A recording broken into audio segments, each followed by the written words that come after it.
Okay.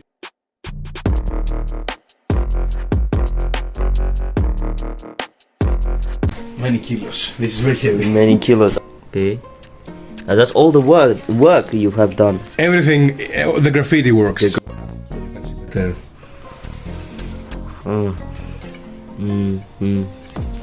And I will give you some stickers as well. Give me some stickers, please. Yeah. Alright. Oh wow. This is an old stuff, an old shit from. What does this the 5 of heart represent?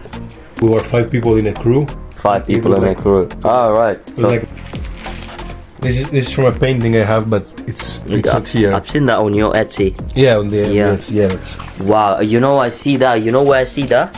Like, let me.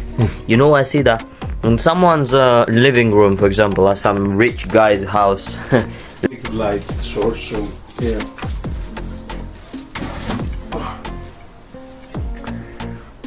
Very small space for painting, but self-portrait. It's with pen. Wow. I know. So how long does it take for you to paint? So on average? Yeah. So obviously it depends what you paint. It depends how you want to represent it, how much you want to add to this dialogue with that artwork. But in general, I would say around a month to create an artwork the way I want it. Of course, it depends on the size as well. So if it's something bigger, I would say 1 month with some sort of breaks and stuff as well. Nice, 1 month. I mean, wow, it takes 1 month. That's a lot of effort, right? It takes a lot. That's a lot of effort because you have different shades, you have different. I know it's not that easy, you know. Some people think it's easy to paint something, but actually it takes a lot of time and it takes a lot of patience. Actually, a lot of energy, yeah. Yeah, a lot of hours daily. A lot of hours to be there, warm up, and then just get immersed in the process. So once, the nice thing with according to my experience, is that when you sit down and you actually start painting, so there is this point where you start painting, and at some point you finish for that day. Yeah. A lot of hours will have passed in the middle, but you don't really realize it unless you finish. So because the way I do it is I get really immersed in this process of. You get into the state of flow, right? Yeah, it's what we were talking about. No distractions, nothing. It's just you and the action of painting, right? This was a work we did with my other friend, the person that I'm doing graffiti with. That's the whole work. Yeah. Obviously, it has an Italian sort of inspiration. Okay. It was for a place that like sells Italian stuff, like clothing. Here is like a general idea of how the whole thing looks. This is from another perspective. Nice, from another perspective. Yeah. Wow, I like the Colosseum as well. I'll take you closer to there then. Yeah. Who is the person there? So this guy is called Toto.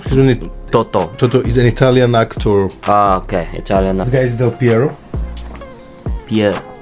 Okay. Actually, I think the guy who owned the place used to be like, he used to be connected with Juventus or something. So he wanted like stuff related to that. That's a closer one of the Del Piero. Yeah. Sophia Loren. And who is the old guy? So he was called Agnelli. Although the majority of these works are already displayed in my Instagram, but you can see them there. I mean. Yeah. I'm gonna show you some more. Oh right, yeah, you told me about this. I remember. Yeah, kind of. That this dragon scared someone.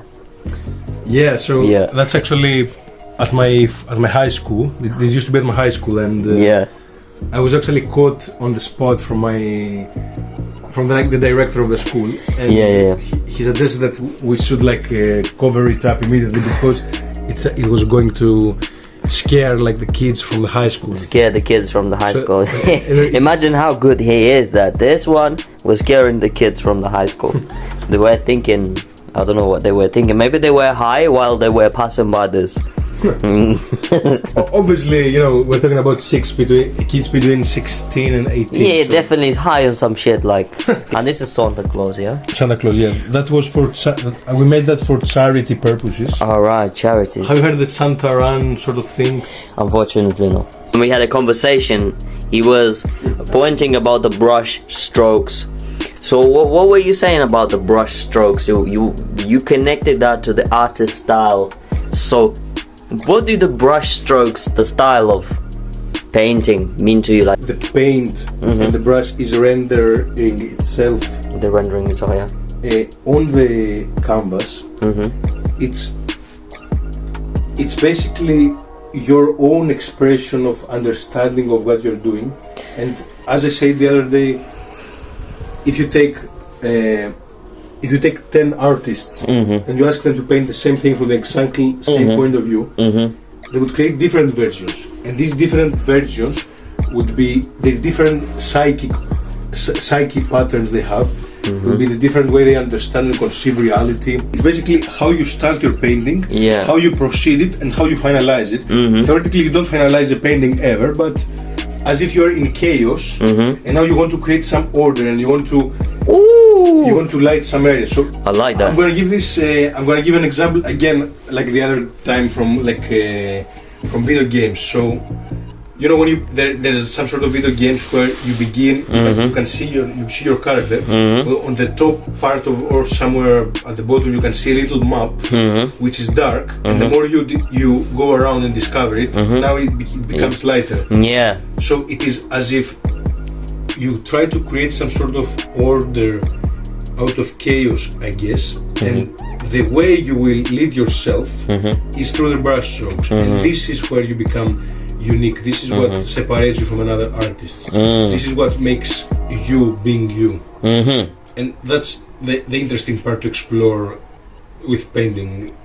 This is what the way I do it. This is amazing. I never thought that an artist's mind think like that. If you think this way, imagine people have different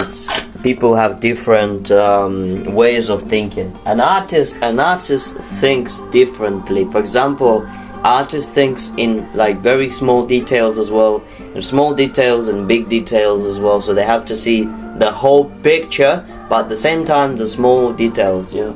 So we got 4 paintings of KenusArt. Okay, now so we're gonna start with this one. So, firstly, I created this painting over there. Yeah. The first Trinity. The first Trinity, which is this one. Yeah. So I firstly did this one. Yeah. Which I wanted it to be some sort of like a very like rigid portrait representation. And then I did some other paintings, and then I did that. Yes. I wanted it to still to be like, again, like Trinity, but more like I wanted it to be like, you know, have you seen the movie Matrix? Yes, yes. You know, like in the movie The Matrix, when they were in the Matrix, and when they used to go in this like phone call sort of booths where they would just pick up the phone and then they would disappear in the real world. So this is like some sort of a screenshot from the moment that she like teleports herself from the one world to the other. Kind of. This is how I thought. I see they got some auras to them. So this one has got green aura. And this one you can see some sort of energy coming out of Trinity, and you can see the aura around her, which I think is really cool, you know. But how would you describe Trinity Spirit in your paintings? So I would represent her like as an enlightened being who has gained access to this reality. So, and now she might have some spiritual capabilities. She might have some sort of higher wisdom or higher knowledge. Something that is not animalistic, yeah. So yeah. She's like higher being.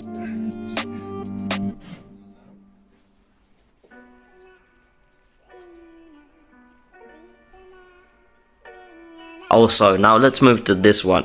You were saying that this one, so this is, who is this again? Bum. Yeah, so this is from a movie of David Lynch called Mulholland Drive. And basically the way I've used this character is in order to portray like the inner shadow that a person has. Inner shadow, yeah, I like that. Yeah, in their psyche. So basically this is a term borrowed by Carl Jung, who has spoken about the shadow, and like it's like it is an archetype which basically represents all of your repressed fears and feelings which you have not processed yet, and you have just left them behind. Yeah. But they are actually doing their sort of bad work, and they are consuming you in their own way, unless you actually face them and create like a new chapter for your own self. Did you study about Carl Jung? Is it?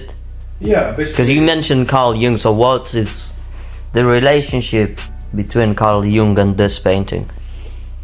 So I studied Carl Jung I was studying Carl Jung in general for personal interest, but I also did my dissertation at the university for like a topic related to him. So I went even deeper to him, to his theory of archetypes. And I found like his research very relevant to the things that I kind of already had explored, and to things that have already been revealed to me through my study.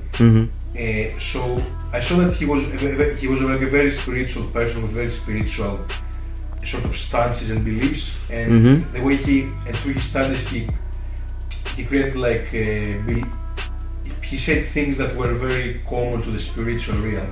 So this is how I connect him with what things. So basically his whole life was about the collective unconscious, about speaking about a dimension in which all of us have gained and can have access to a common knowledge. So, for example, everything all the experience that every human being ever had outside of the frames of time and space, it is as if they are accumulated into a spiritual sort of another spiritual space. Like, would you say, you know, the square that he's playing with, the square that he's playing in his hands, right? Is that the dimension we're talking about?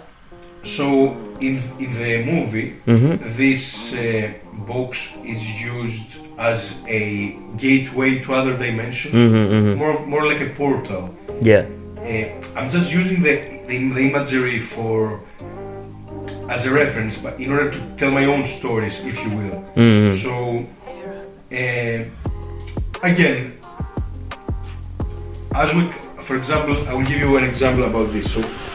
So if you ever had these experiences during night sleep, probably what people, if you ever like, sleep paralysis. Yeah, if you ever heard of sleep paralysis, there are some people who refer to that as having a bad experience or having some sort of scary experience to that. Either they are listening to voices, or they have some sort of, they feel that something is pressing them, some sort of restriction in their chest area or other parts of themselves, of their bodies, or also they feel, some of them even say that they have seen things. Seen things happening around them in space. I used to have many experiences like that. I have hundreds of experiences in that. And I think this is because just because you're an artist. When you're an artist, your mind thinks a certain way, and then because I've noticed as well, sometimes it happens like I start feeling weird things, the feelings that I never experienced before, and those weird feelings becomes from my own experience that I accumulated from life.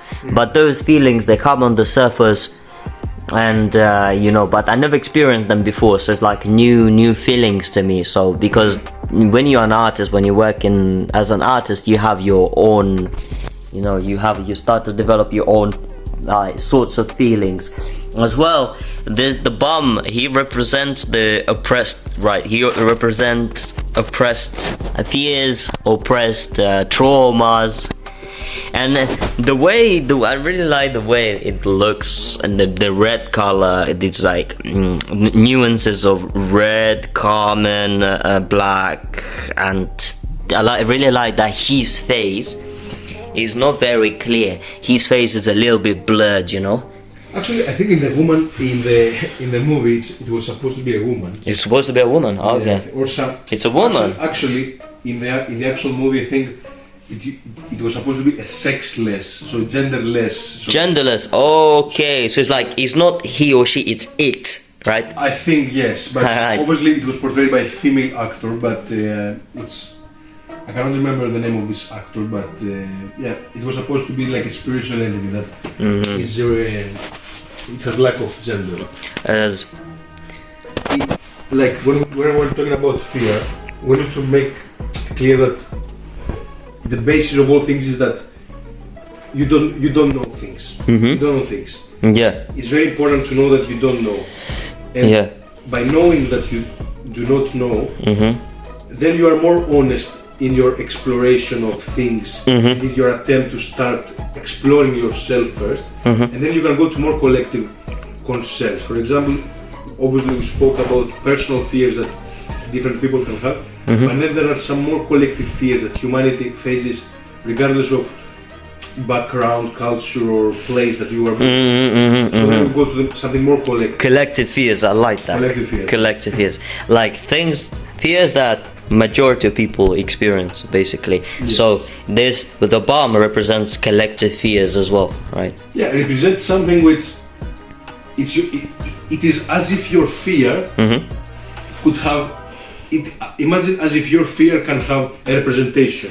All right. Yeah. Your fear could come in the room now and speak to you, and you have to see that thing as a person because you understand by people better and people better by seeing them as like figurative forms than just concepts. This is how you start like knowing yourself better, when you know how to see fear, when you see your fear, and then because when you, for example,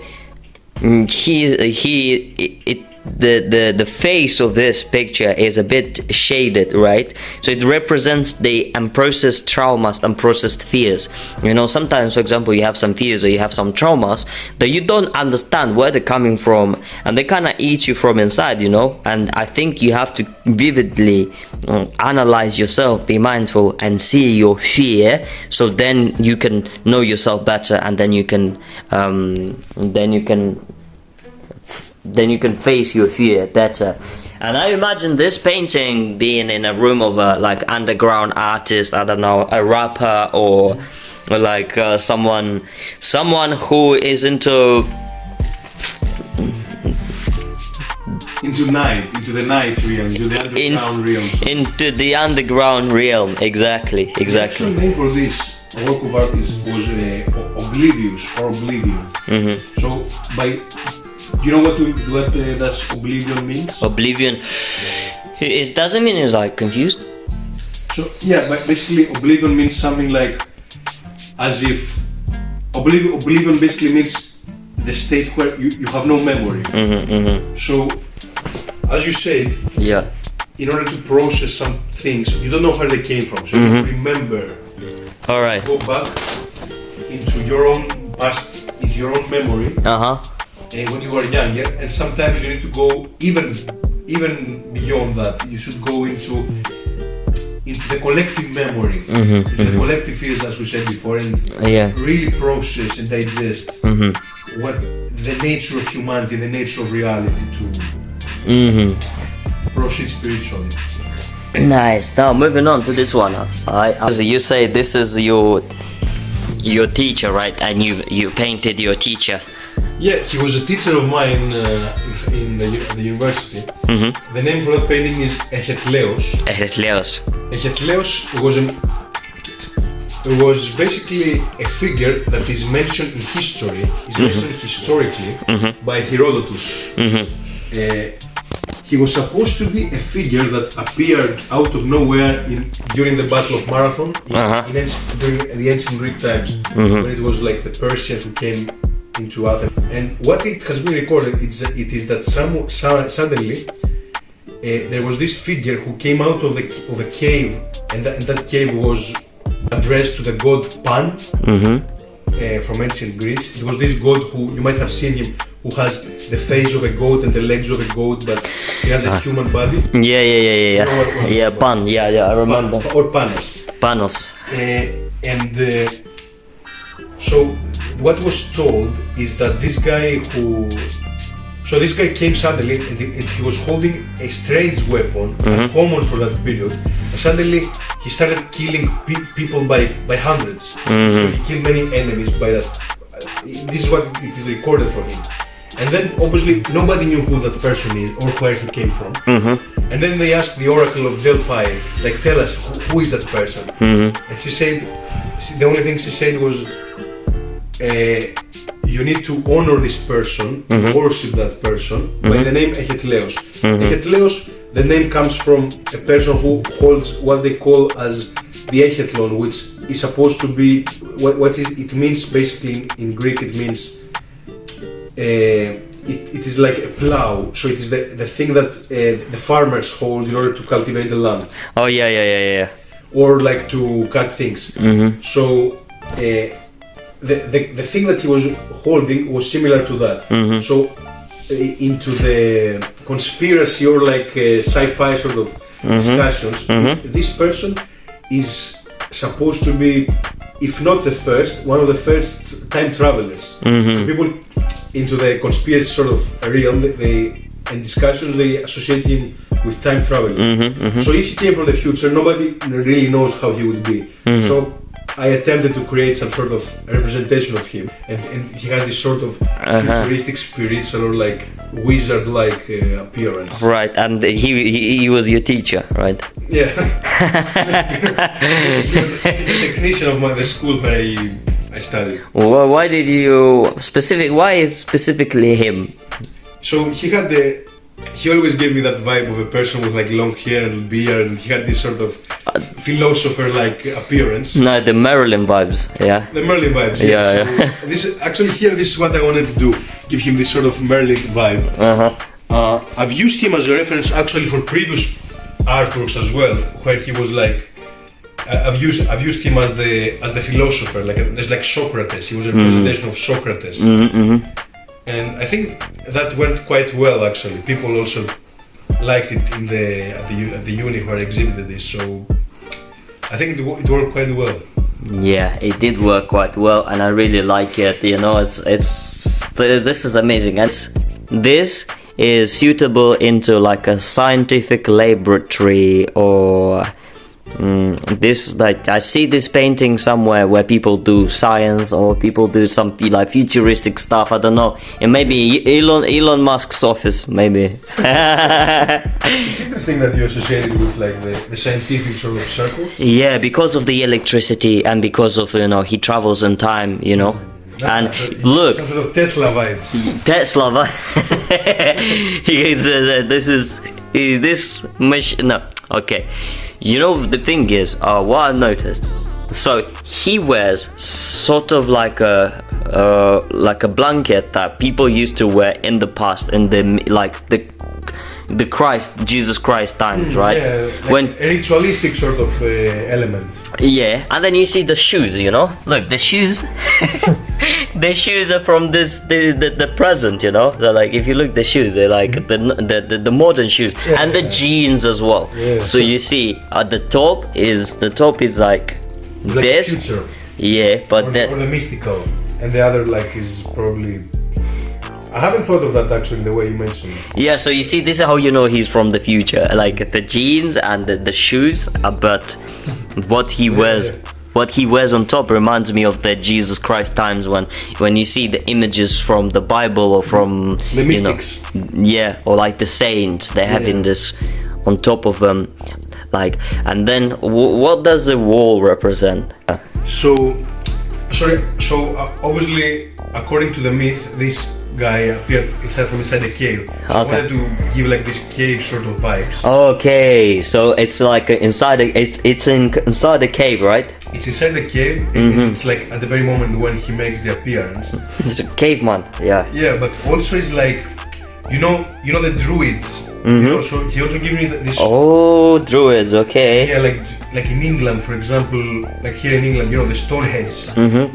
You know, when druids and like this sort of primitive native people used to do like this sort of spiritual rituals and stuff. So, and also I was told by that person when we went there for the photo shooting that the actual duke who owned the land of the university, because this is actually this photo is taken from the Uni of Reading. It's actually from inside. There's a little not a little, but there's a forest in the Uni.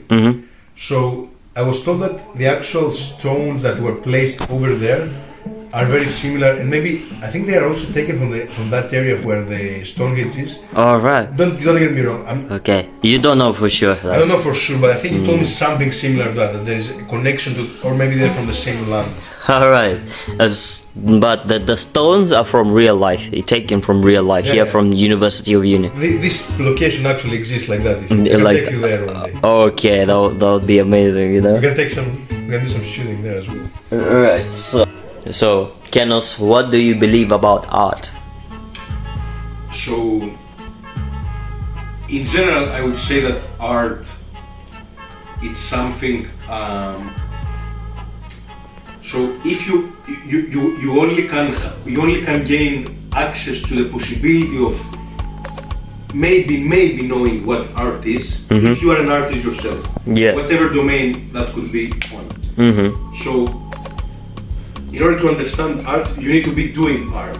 In order to understand what football is, you need to play football. In order to understand what chocolate tastes or is, you need to have some chocolate. So I like that. So what I want to say is that if you are an artist, it's something that will appear in your life. It will appear in your life. It's not something you will pursue. It will come to you. This is how I have experienced that. And it is what some people call like a talent. You feel like you have a talent somewhere. You could be a very good footballer. You are good in this sort of thing. Your talent is something that will appear in your life. It will come as a gift to you. Now, blitz question. So how did art come into your life? So I just remember myself drawing from a very early and young age. I was just drawing because it was feeling as something which clicks. It was feeling as the right thing to do. That's what I know. Nice. That's all I know. I don't know, and I don't know something more to tell you about this. Now, when you ask me about what art is or what art does, if I'm honest with you, I really don't know. I really don't know what art is, what art stands for, or any definition I could give to you. All I know is that it is something which, by doing, I have sort of mapped a way of expressing myself, and by doing so, I keep exploring and understanding more of the way of constructing the world. Like, it is as if the moment that you create, you become the creator, and now you explore yourself as the one who creates the world around them, or him, or whatever. It is as you become the creator of another reality, for example. Of a personal reality. Of a personal reality. You try to understand yourself, and you try to express something that you feel. So when you create your art, when you create your brand, you basically create another reality. And there's, for example, if people like the way that you perceive the reality and the way you express how you see the reality into art, if they like it, you know, it's like they follow you, you know, they follow you because you puts your personality into art. So you're basically showing, when you create art like the painting, you express your personality, you know. Like you could see people who are depressed, them drawing depressive pictures, and you can see people, for example, that are happy, they're drawing more like happy pictures, right? So, but how would you say as an artist, would you say you're a happy artist or you are a dramatic artist? Like, or you're something in between? Are you a sad artist or you're a happy artist? Or something in between? So, are you like Van Gogh or you're like, I don't know any happy artists? I understand what you want to ask, but I cannot really give an answer to that because it's not as if I sit down and I'm spending hours of thinking what I'm gonna do and why. I know vaguely what I wanna depict, and then I just lose myself in that. I just let myself go in there, and then everything that will be told or can be guessed around what you're creating will be revealed once you start doing that. So it is as if the moment you create, the moment you paint, you become open, you go into that state where you are now open to download information and understand what you do and things about yourself more. This is something that I have observed that happens whenever I personally create art, whenever I paint, for example. But I'm not someone who would say that I have a big idea of what art does. I don't really know what art does or what art is. I just... But do you know how art influences humanity? Like, what effect does art on humanity? It can work differently for each person, according to my experience. The only thing that I can tell you is that it's something that I'm doing because I'm feeling it. Whenever I'm doing this, I'm feeling an inner fulfillment. I'm feeling a pleasure. Whenever I do things and I follow myself into painting. You're following the flow, yeah. Yes, you are following, you are choosing and you are following a specific way of rendering your brush strokes and all your, I'm talking about painting now and how I'm doing that. Whenever you follow these brush strokes, you have to critically You critically choose what to do, but at the same time it's not as you think of it critically. You do it in the moment, you don't think of that, and then so it's something that comes inside of you simultaneously and instantly, and that is what makes it real. It's something that happens spontaneously. You don't have time to think of it, it just happens. You know, the thing is, some people say that to be in the flow state you have to be really good at what you're doing, for example, and like because you have so much practice, you can get this state of flow, you know, when you don't think anymore what you're doing. It's just like flows, you know, from you. It's like you have gathered all this experience, all these failures, all this, you've made so many mistakes, and now you have all this experience, and then you've reached a point, you know, of breakthrough when all this experience is just, you know, automatically happening, like natural, you know, you became natural basically. So what's the difference between artists nowadays and the artists in the past? Okay, so obviously I have not lived in the past, so I'm not in position.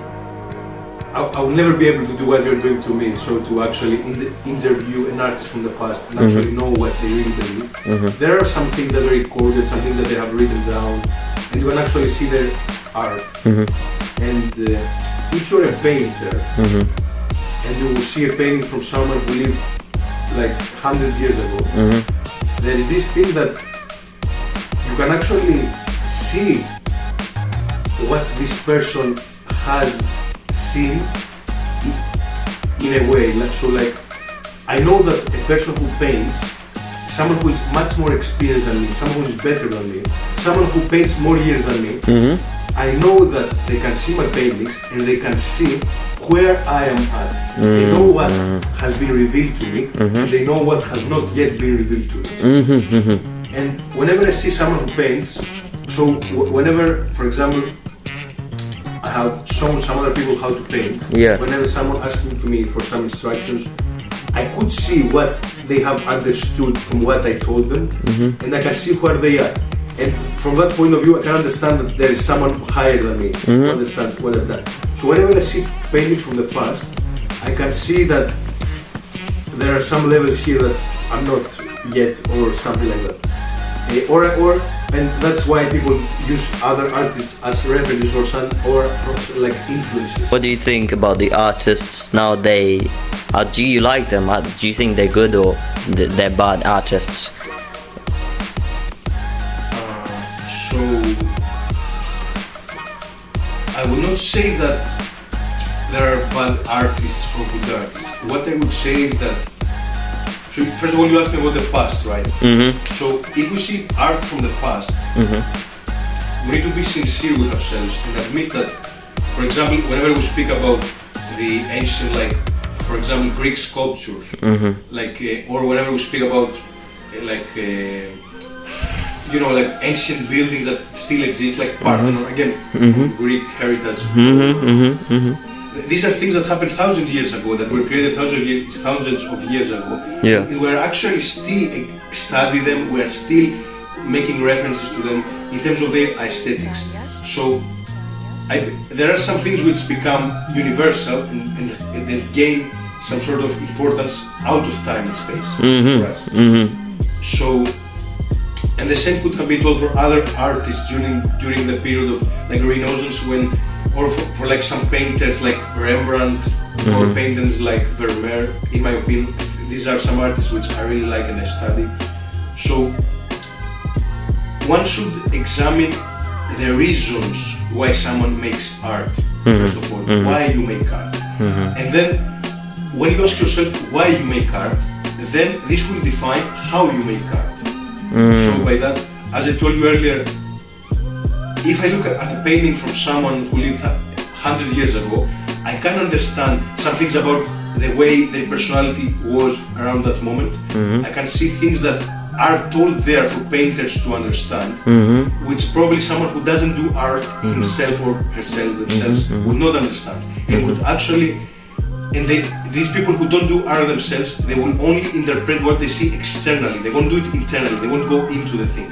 So why I'm saying that? Because, as I said, it's very important why you do art. As I told you, the real reason for, in my opinion, the reason for making art is because you feel something inside that needs to be out there. You want to express it, you want to put it out there, and to feel this fulfillment for you. That's the main reason. And this goes beyond what you paint or what does it mean. It's something very personal for each artist.